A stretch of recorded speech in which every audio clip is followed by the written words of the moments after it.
जी, अस्सलाम वालेकुम। उम्मीद है कि आप तमाम दोस्त खैरियत से होंगे और आज का दिन भी ट्रेडिंग के हवाले से अच्छा गुज़रा होगा। मार्केट 1,52,000 से ऊपर ट्रेड कर रही है और आज मार्केट ने 463 पॉइंट्स ऐड किए। मार्केट में आज सारा दिन प्रॉफ़िट टेकिंग की तरफ जो है वो रुझान रहा ट्रेडर्स का, उसमें हम भी शामिल थे। कल की वीडियो में हमने आपसे गुज़ारिश की थी कि प्रॉफ़िट टेकिंग की तरफ जाना चाहिए। प्रॉफ़िट टेकिंग का मतलब ये नहीं होता कि आप एग्ज़िट कर जाएँ, कम से कम आपके पास अगर शेयर्स हैं, लेकिन ये ट्रेडिंग पॉइंट ऑफ व्यू से है। इन्वेस्टमेंट पॉइंट ऑफ व्यू से तो यकीनन आप एक बड़ा टारगेट लेकर चल रहे होते हैं।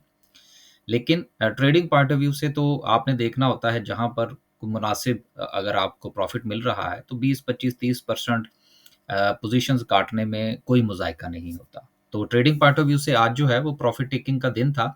हमने भी प्रॉफ़िट टेकिंग की और सेक्टर वाइज़ भी अगर आप देखें तो प्रॉफ़िट टेकिंग का रुझान रहा मार्केट में। इसी स्ट्रैटेजी को मद्देनज़र रखते हुए क्योंकि ये वीक माशाल्लाह हमारा बहुत अच्छा रहा है डे ट्रेड के हवाले से। मंडे को बहुत अच्छी ट्रेड्स हुई, ट्यूसडे को बहुत अच्छी हुई, वेडनेसडे को बहुत अच्छी हुई, आज भी बहुत अच्छी थी, गो कि आज हमने ज़रा कम ट्रेड किया। ये कल ही हमने डिसाइड कर लिया था कि जुमेरात वाले दिन जो है, वो हम ट्रेड्स कम लेंगे और जुमे वाले दिन जो है वो हम छुट्टी करेंगे। छुट्टी से मुराद ये है कि जुमे वाले दिन हम नई ट्रेड नहीं लेंगे, जो प्रीवियस ट्रेड्स हम कैरी कर रहे हैं उसमें ज़्यादा से ज़्यादा प्रॉफ़िट टेकिंग करने की कोशिश करेंगे। तो कल जो है वो हमारे ग्रुप के हवाले से तो हम कोई बाय की कॉल डे के ग्रुप में नहीं देंगे। कल सिर्फ़ जो है जो प्रीवियस कॉल्स हैं, उन्हीं को ही जो है वो ज़्यादा से ज़्यादा जो है वो मैच्योर करने की कोशिश की जाएगी, ताकि नेक्स्ट वीक के लिए जो है वो आपके पास कैश की अवेलेबिलिटी हो जाए। ये हमारी स्ट्रैटेजी है, गलत भी हो सकती है और इससे कोई ज़रूरी नहीं है कि आप भी इत्तेफ़ाक करें। लेकिन सिर्फ़ आपके साथ शेयर करने का मकसद ये होता है कि हमारा काम करने का तरीकाकार क्या है। यहाँ पर एक छोटी-सी बात फिर आगे चलते हैं। स्टॉक मार्केट में जो ट्रेड्स एग्ज़ीक्यूट होती हैं, वो होती ही इख्तिलाफ़ राय की बुनियाद पर हैं, कि एक बंदा एक शेयर सेल कर रहा होता है, वो समझता है कि ये शेयर इससे ऊपर नहीं जाएगा। दूसरा बाय कर रहा होता है और वो समझता है कि ये शेयर इससे ऊपर जाएगा। तो ये इख्तिलाफ़ राय ही है और स्टॉक मार्केट का हुस्न जो है, वो इख्तिलाफ़ राय ही है। इससे आप कतई ये ना सोचा करें कि कोई चीज़ जो है, वो अगर कोई भी एनालिस्ट मेरा दोस्त, कोई भी अगर वीडियो में बात करता है, तो आप समझते हैं, अच्छा यार, एक बंदा एक बात कर रहा है, दूसरा बंदा दूसरी बात कर रहा है। वो सर यही स्टॉक मार्केट है। जब तक ऐसा अगर सारे एक ही जो है वो सिमत में चल निकलेंगे, तो फिर मार्केट में तो ट्रेड्स ही एग्ज़ीक्यूट नहीं होंगी। ये रियलिटी है स्टॉक मार्केट की जिसको समझना होगा। तो हम तो जी कल छुट्टी पर हैं, आप बाइंग बाइंग करें इंशाल्लाह, देखेंगे मंडे वाले दिन क्या सिचुएशन बनती है। 463 पॉइंट्स आज मार्केट ने मज़ीद ऐड किए। सर्किट ब्रेकर की बात करें तो जी 10 कंपनीज़ जो हैं वो माशाल्लाह से आज भी अपर कैप पर हैं। अगर हम लेकिन कोई भी काबिल ज़िक्र कंपनी आपको यहाँ पर नज़र नहीं आ रही और इसके साथ दूसरी तरफ अगर आप देखें, तो कोई काबिल ज़िक्र वॉल्यूम भी आपको यहाँ पर नज़र नहीं आ रहा।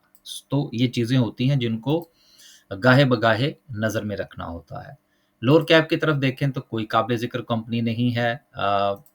सेक्टर वाइज़ बात करें, अब ये देखें कि बड़े सेक्टर्स जितने भी हैं, आज जो है देखें, आपका सीमेंट का कमबैक रहा, बैंकिंग में स्टिल जो है बीओपी तो बहरहाल छलांगे लगा रहा है, लेकिन ओवरऑल सेक्टर वाइज़ देखें और जिस तरह से कल आपके छोटे सेक्टर्स जितने भी थे, उसमें ज़्यादातर प्रॉफ़िट टेकिंग थी। आज भी वो प्रॉफ़िट टेकिंग जो है वो हमें कंटिन्यू करती हुई नज़र आई।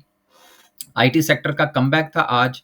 इसमें टीआरजी ने बड़ा अच्छा परफ़ॉर्म किया और हम तो ख़ैर 2 दिन से टीआरजी को लेकर चल रहे थे, आज दूसरा दिन था, तो बहुत अच्छी परफ़ॉर्मेंस रही और टीआरजी को कैरी करने का जो मकसद था बेसिकली वो यही था कि वो अपनी सपोर्ट पर था।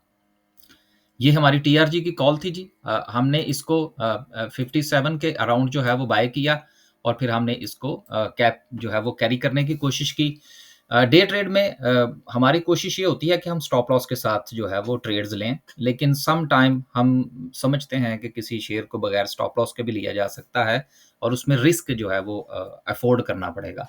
तो ये मैंने बाकायदा नीचे लिख दिया था कि वही दोस्त बाय करें जो कि इसको होल्ड कर सकते हैं क्योंकि हम इसमें स्टॉप लॉस नहीं ले रहे। तो इसमें हमारी ये जो थी वो स्ट्रैटेजी ये थी कि अगर ये 57 से नीचे जाएगा तो फिर हम इसका कोई नया लेवल आइडेंटिफ़ाई करके इसको बाय करने की कोशिश करेंगे। लेकिन उसके बाद बहुत अच्छी परफ़ॉर्मेंस रही जी इसकी। 2 दिन के अंदर जो है इसका गेन बहुत अच्छा रहा। तो हम इसको जो था वो कीप कर रहे थे। ये टीआरजी के हवाले से था, तो टीआरजी की परफ़ॉर्मेंस भी आज बहुत अच्छी रही जिसकी वजह से आईटी सेक्टर का जो पॉइंट्स हैं वो हमें इंडेक्स पर आते हुए नज़र आए। सेक्टर वाइज़ बात करें, सीमेंट सेक्टर का कमबैक था 266 पॉइंट्स के साथ। फर्टिलाइज़र एफएफसी देखें काम चल रहा है ना फिर 2-3 दिन से परफ़ॉर्म कर रहा है एफएफसी आपका थोड़ा-थोड़ा, थोड़ा-थोड़ा सा। गो कि बहुत बड़ी कोई छलांग जो है वो एफएफसी की नज़र नहीं आई लेकिन ठीक था। टेक्नोलॉजी में सिस्टम और उसके साथ टीआरजी के पॉइंट्स थे। थोड़ा एयरलिंक में भी वॉल्यूम था, तो सूरत-ए-हाल ठीक थी एवरेज कह सकते हैं हम। कमर्शियल बैंक्स में आज प्रॉफिट टेकिंग रही, इन्वेस्टमेंट बैंक्स में रही, फार्मा में आज सूरत-ए-हाल जो है वो बस जूं का तूं रही, उसमें कोई ख़ास इम्प्रूवमेंट हमें देखने को नहीं आई। ज़्यादातर जो वॉल्यूम्स आज जनरेट हुए वो रिफाइनरी सेक्टर में थे, बहुत अच्छे वॉल्यूम्स थे। आगे चलते हैं जी और लास्ट पे जो है वो इंशाल्लाह डिस्कस करेंगे आज की कैंडल को।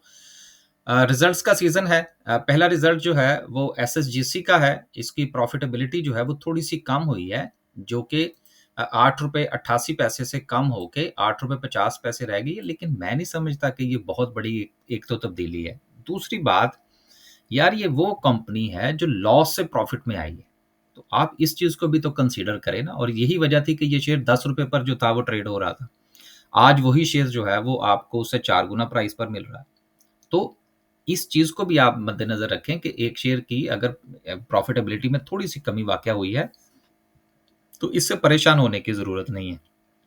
मेरे पॉइंट ऑफ व्यू से तो एसएसजीसी का रिज़ल्ट जो है वो बुरा नहीं बल्कि मेरी तवक्कुआत से तो बहुत अच्छा है। तो इस पॉइंट ऑफ व्यू से मैं तो कॉन्फिडेंट हूँ कि अच्छा है कोई इतना प्रॉब्लम नहीं है इसके हवाले से।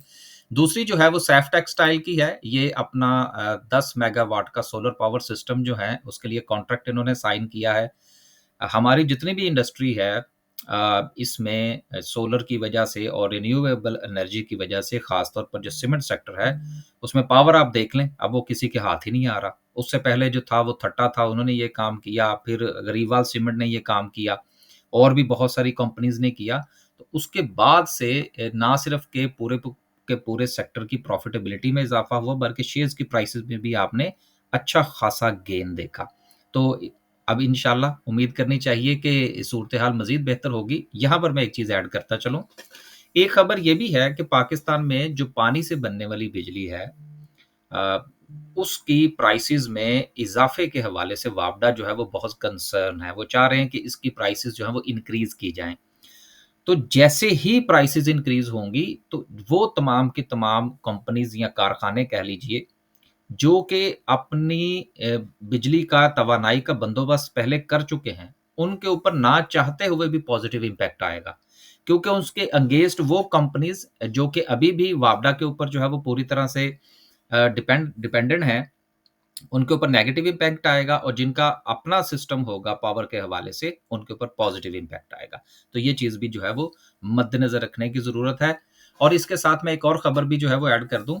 मैंने पिछले दिनों भी इस पर जो था वो बात कर दी थी कि जिस तरह से कि फ्लड सीज़न है और इस बार तो वो क्या कहते हैं जी कि हालात बहुत ही ख़राब हैं। तो हमारी जो फूड आइटम्स हैं जिसमें आपकी दालें हैं, आपकी सब्ज़ियाँ हैं, आपका गंदम है, चावल है, यानी कि जो बेसिक्स आइटम्स हैं हमारी, उनके हवाले से जो प्राइसेज़ हैं वो इंक्रीज़ कर गई हैं। तो अब इसके इंक्रीज़ करने की बुनियाद पर इन्फ्लेशन में मंथ्स और मंथ्स की बुनियाद पर इज़ाफ़ा होगा।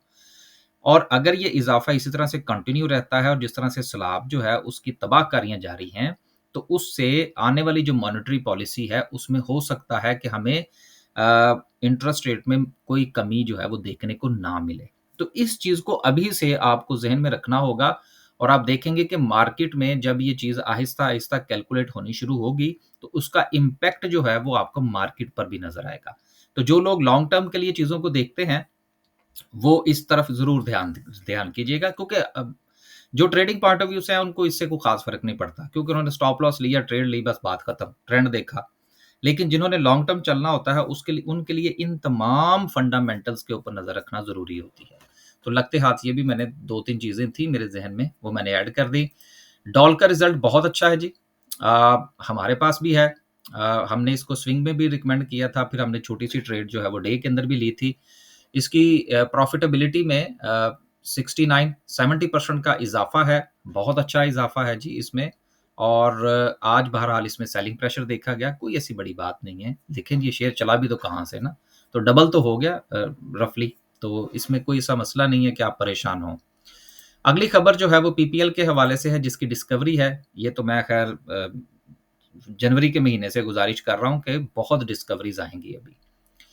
अगली खबर जो है, जो कि बहुत इम्पोर्टेंट है, वो ये है कि पाकिस्तान और चाइना ने एग्री किया है कि वो सी-पैक का फ़ेज़ 2 जो है, उसके हवाले से काम करना चाह रहे हैं। अच्छा, इसमें एक चीज़ मैं और जो है वो बताता चलूँ। कल जो है वो मैं यूरोपियन मीडिया देख रहा था, तो उसमें यूरोपियन मीडिया जो है, वो इस चीज़ को बड़ा कंसीडर कर रहे हैं कि चाइना एक नया ब्लॉक बनाने जा रहा है। जिस तरह से कि यूरोपीय यूनियन का एक ब्लॉक है कि जिस तरफ वो अपना वज़न डालते हैं, वो जो भी चाहें वो दुनिया से मनवा लेते हैं। अब उसी तरह से चाइना जो है, वो नॉन यूरोपियन एक पूरा का पूरा ब्लॉक बना रहा है। तो आपने परेड के अंदर भी जो हुई है चाइना के अंदर, उसमें भी देखा होगा कि नॉन यूरोपियन कंट्रीज़, और उसमें जो जो ममालिक सर-ए-फ़हरिस्त हैं, उसमें रशिया है, इसके साथ जो है वो कोरिया है, और साथ में पाकिस्तान है। तो ये चीज़ें जो हैं वो बड़ी सिग्निफिकेंट हैं।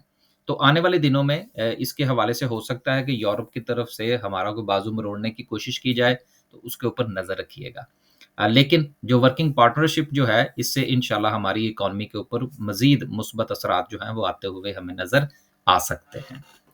बस जी, लास्ट पे जो है वो डिस्कस करते हैं आज की कैंडल को। कैंडल को डिस्कस करने से पहले देखिए, हर चीज़ का ना एक लेवल होता है, और लेवल को आपने थोड़ा-सा ज़हन के अंदर लेकर चलना होता है। अब जिस तरह से हबको था, तो कल हमने इसका चार्ट डिस्कस किया था और आपसे ये गुज़ारिश कर दी थी कि पहला जो इसका रेजिस्टेंस ज़ोन है, वो कोई 180 से 185 का ज़ोन बनता है। मेरा ख़्याल शायद यही बात हुई थी। और दूसरा जो ज़ोन बनता है, वो 195 से 200 का बनता है।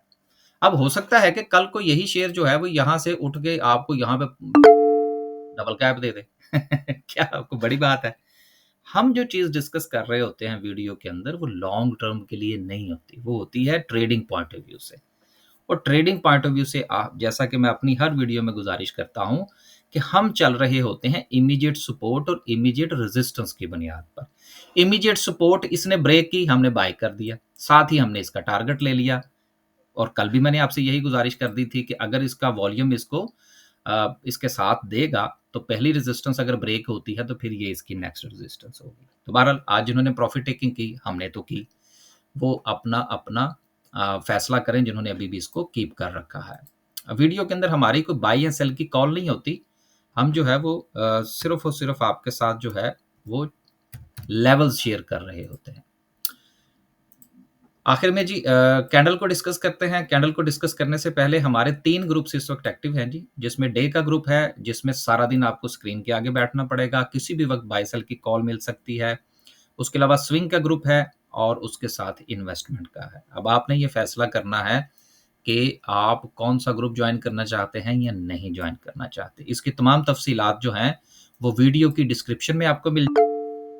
इसके अलावा हमने सिलसिला शुरू किया है, जो लोग हमारे पास स्टॉक मार्केट का अकाउंट ओपन करवाते हैं, उनके लिए हम एक सेशन अरेंज करते हैं। जिस तरह से अगस्त के महीने में जिन लोगों ने हमारे पास अकाउंट ओपन करवाया, उनके लिए सेशन जो है वो इंशाल्लाह इस सैटरडे को इवनिंग में हम जो है वो अरेंज करेंगे, ताकि अगर उनके कोई बेसिक सवाल हैं तो वो पूछ सकें। दूसरा मैंने एक चीज़ अनाउंस की थी कि मैं जो है वो एक मेंटोरशिप का प्रोग्राम शुरू करना चाह रहा हूँ। उसके हवाले से बहुत सारे लोग दोस्तों ने फीडबैक दिया, बाकी दोस्त भी दें, फिर इंशाल्लाह जो है उसके हवाले से कोई डिसीजन लेंगे। राइट। अब देखिए, कल जो था वो इंडेक्स के हवाले से जो हमने आपके साथ गुज़ारिश की थी, उसमें हमने ये गुज़ारिश की थी कि मार्केट जो है उसने अपनी अ, एक नई हाई बनाने की तरफ जो है वो तवज्जो मरकूज़ कर ली है, और मुमकिना तौर पर जो नेक्स्ट रेजिस्टेंस है वो कोई 154,000 का ज़ोन हो सकता है, और सपोर्ट जो है वो अब मार्केट के पास 151 समथिंग का जो ज़ोन है, ये अब इसके पास सपोर्ट रहेगी। आज जो है वो मार्केट अगर आप देखें, तो मुसलसल प्रॉफ़िट टेकिंग का शिकार रही। कोई बाकायदा तौर पर हमें कोई बहुत बड़ी मूव जो है वो देखने को नहीं मिली। देखिए, हर रोज़ मूव नहीं मिला करती। ट्रेडिंग पॉइंट ऑफ व्यू से कुछ डेज़ होते हैं, जो आपको मिल जाते हैं, कुछ वीक्स होते हैं जो आपको मिल जाते हैं जहाँ पर आपकी प्रॉफ़िटेबिलिटी बनती है। बाकी आपने मार्केट के साथ सर्वाइव करना होता है।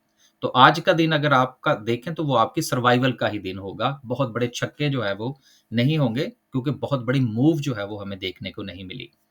तो इस वक़्त भी मार्केट में फ़िलहाल तो कोई ऐसी जो है वो बुराई मुझे तो नज़र नहीं आ रही कि मार्केट जो है वो हो सकता है कुछ लोग डर गए हों आज ही कि मार्केट जो है उसने आज मूव नहीं दी तो जी 1000 पॉइंट्स नहीं डाले, ऐसा कुछ नहीं है जी, मार्केट बिल्कुल ठीक है।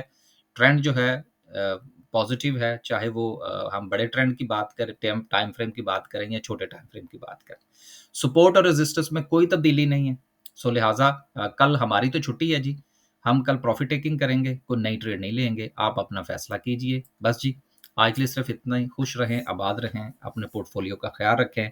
हर रोज़ आपसे एक ही गुज़ारिश की जाती है, स्टॉक मार्केट आम कारोबार से बहुत मुख्तलिफ है और इसके डायनामिक्स भी मुख्तलिफ है। कोशिश ये करें कि चीज़ों को थोड़ा-सा अंडरस्टैंड करें और मार्केट के साथ चलने की कोशिश करें। जहाँ पर मार्केट आपको मौका दे, वहाँ पर आप प्रॉफ़िट टेकिंग ज़रूर किया करें, चाहे 5% ही क्यों ना हो, ताकि आपके पास कैश आ जाए और जो आपके पास कैश आएगा, वो नेक्स्ट ट्रेड में आपको मदद फ़राहम करेगा या अगर वही शेयर फ़र्ज़ करें मज़ीद नीचे आता है, तो आप उसको ऐड कर सकते हैं। बस जी, अल्लाह हाफ़िज़।